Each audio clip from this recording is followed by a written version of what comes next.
Akibat banjir bandang di Sungai Lematang Lahat yang meluap ke Muara Enim, membuat halaman Sekolah Dasar Negeri 12 Muara Enim terendam banjir. Dengan kondisi ini, pihak SD Negeri 12 harus memulangkan siswanya.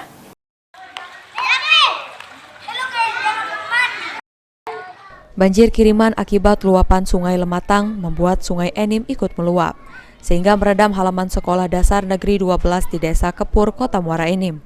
Akibat kejadian ini membuat aktivitas belajar mengajar menjadi terganggu. Air yang merupakan banjir kiriman dari lahat ini sudah menggenangi halaman sekolah setinggi 30 cm, namun belum masuk ruangan kelas. Namun air mulai masuk ke halaman sekolah secara perlahan, dari air luapan sungai dan hujan yang mengguyur Kota Muara Enim sejak beberapa jam sebelumnya.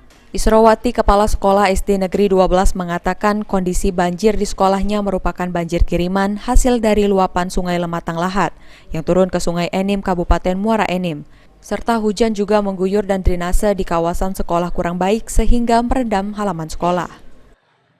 Banjirnya ini dari Sungai Lematang, Sungai Enim, jadi akibatnya sekolahan kami banjir sedikit, namun tidak mengurangi aktivitas sekolah. Guru-guru tetap belajar mengajar seperti biasa dan anak-anak tadi belajar, namun karena suasana seperti ini anak-anak dipulangkan karena takutnya anak-anak bermain dengan air kalau ada kejadian-kejadian yang tidak diinginkan. Ini akan membuat siring yang lebih besar karena lebih tinggi Sungai Lematang daripada sekolahan kami.